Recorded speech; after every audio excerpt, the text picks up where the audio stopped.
प्रजापति इतना अहंकारी हो गया पद पा करके, चारों तरफ दृष्टि दौड़ा रहा है कि सब लोग खड़े हुए कि नहीं हमारे स्वागत में।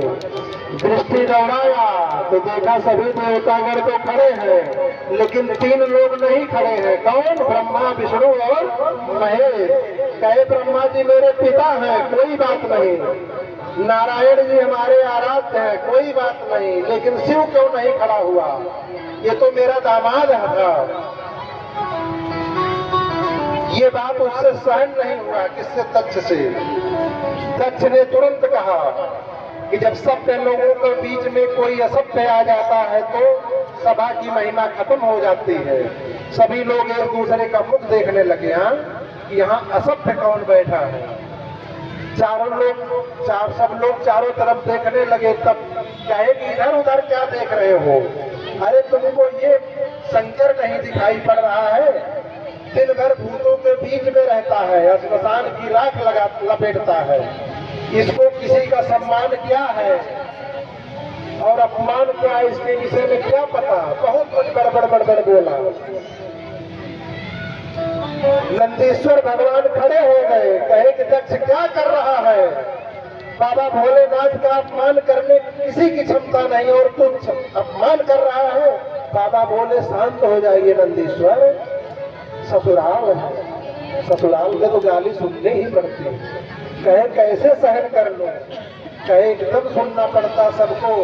ये अलग बात है कि सबको बाद में नहीं सुननी पड़ती, हमको सुननी पड़ रही है। बैठ जाइए। कुछ देर बाद कहा कि आज से, और उसका मन पड़ गया, कहा कि आज के बाद यज्ञ का भाग शंकर को न प्राप्त हो। जब इस प्रकार श्राप दिया तो नंदीश्वर आदिगण खड़े हो गए। कहे कि दक्ष तेरा मन बढ़ता चला जा रहा है और बड़बड़ बकरे की तरह भ्या भ्या कर रहा है। मैं तुमको श्राप देता हूं कि तेरा मुख बकरे का हो। जब बकरे का हो जाए श्राप देने के लिए कहे तो भृगु ऋषि सर खड़े हो गए जो यज्ञाचार्य थे। कहे कि दामाद और ससुर के बीच में तुम क्यों नंदीश्वर बोले? शिव के जितने गण हैं मैं भी श्राप देता हूं सब लोग पाखंडी हो जाए। हम जैसे ही श्राप दिए तो शिवगण और क्रोध में हो गए। कहे कि भृगु तुम हमको श्राप दे दिए अनायास, हम भी तुमको श्राप देते हैं कि जितने ब्राह्मण हैं सब पाखंडी हो जाए। बाबा भोलेनाथ ने देखा ये तो स्वागत समारोह था, लेकिन तो श्राप समारोह बनता चला जा रहा है। अपने गणों को बटोरे चले गए कैलाश पर। अब ये बात तथ्य को चुभ रही थी, शिव का कैसे अपमान करूं? तो उसने हरिद्वार के कनखल में एक यज्ञ का निर्माण किया। क्या करने के लिए? शिव को अपमानित करने के लिए। सभी देवी देवताओं के यहाँ न्योता भेजा, लेकिन शिव जी के यहाँ नहीं भेजा। और देवता लोग अपना विमान, जैसे हमको जाना है इधर और कैलाश है उधर, तो देवता लोग अपना विमान उधर से ला रहे हैं। क्यों? चिढ़ा रहे हैं कि हमारा तो न्योता है, आपका नहीं है। अब सती जी देख रहे हैं इस बात को। शिव जी अपने में मस्त, उनसे मान अपमान से कोई मतलब नहीं है। सती जी ने देखा कहीं स्वामी सुबह से विमान पे विमान एकदम जा रहे धड़ाधड़, क्या बात है? बाबा भोलेनाथ कहे उधर ध्यान मत दीजिए, देवी आइए प्रभु की कथा सुनिए। लेकिन सती जी का चित्त शांत नहीं है। कुछ देर बाद अप्सराएं गान करते हुए जा रही हैं। सती ने पूछा कहाँ जा रही हो?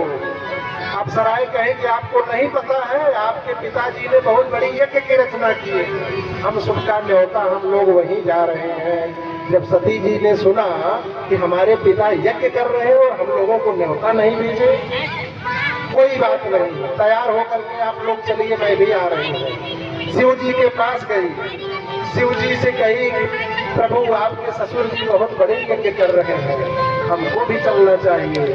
शिव जी कहे यद्यपि गुरु के घर, पिता के घर, मित्र के घर बिना बुलाए जाना चाहिए, लेकिन अगर कोई विरोध मानता हो तो उसके घर बिल्कुल नहीं जाना चाहिए। वहां जाने से कल्याण होने वाला नहीं है। आवत ही हर से नहीं नैनन नहीं सने,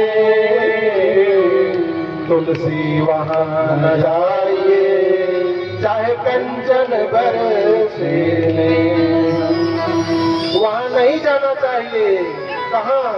जहां जाने से मन में किसी के हर्ष ना हो, उनके आंखों में स्नेह ना हो, वहां नहीं जाना चाहिए, भले सोने की बरसात क्यों ना हो। बाबा भोलेनाथ ने बहुत समझाया, सती जी नहीं मानी, तो बाबा कहे कि होई है सोई जो राम रचि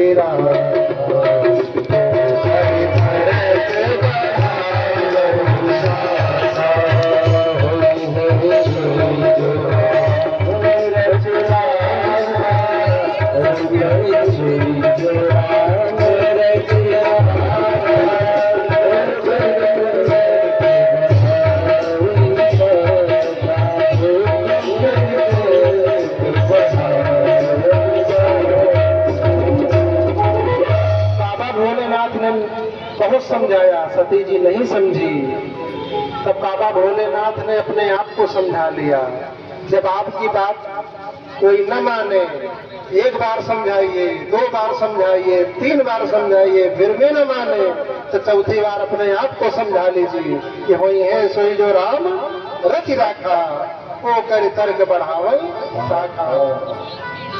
सती जी के साथ अपने नंदीश्वर आदि गणों को भेजा कि जाइए सम्मान के साथ लेकर के। सती जी पहुंच गई तो वहां दक्ष ने कहा था कि अगर सती और शंकर यहाँ आए तो जो उनको प्रणाम करेगा अथवा स्वागत करेगा, मैं उसको यहाँ से भगा दूंगा। आज सती जी जैसे पहुंचे यज्ञ स्थल पर, तो जितने देवी देवता कल तक उनको दंडवत करते थे, आज मुंह फेर ले रहे हैं। सती जी समझ गई कि जरूर कोई बात है। उनकी जो बहनें थी वो लोग मुस्कुरा रही हैं, कह रही सती अकेले आई हो, आपके शंकर पति देवता कहाँ है? देखिए, संसार में केवल अपना दुख किसी से मत बताइए। रिश्तेदारों से बताएंगे तो आड़ में कहेंगे ठीक है, पहले बहुत भोली रहती थी, अब ऐसा हो गया है, बहुत अच्छा हुआ। आपके दुख को कोई बांटने वाला नहीं है, इसलिए अपने दुख को केवल अपने भगवान से कहिए, तीसरे से कहने की कोई जरूरत नहीं है। काटने वाले केवल भगवान हैं। अब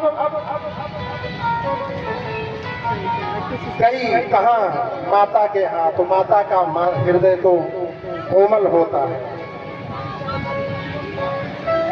जब माता का हृदय कोमल होता है, माता जी ने तुरंत अपने अंक में भर लिया सती जी को। सती जी को अंक में भर लिया, बेटी आ गई, मेरे तो नेत्र तुझको देखने के लिए तरस गए थे। बाबा मानस में लिखते हैं क्या, सादर भले ही मिले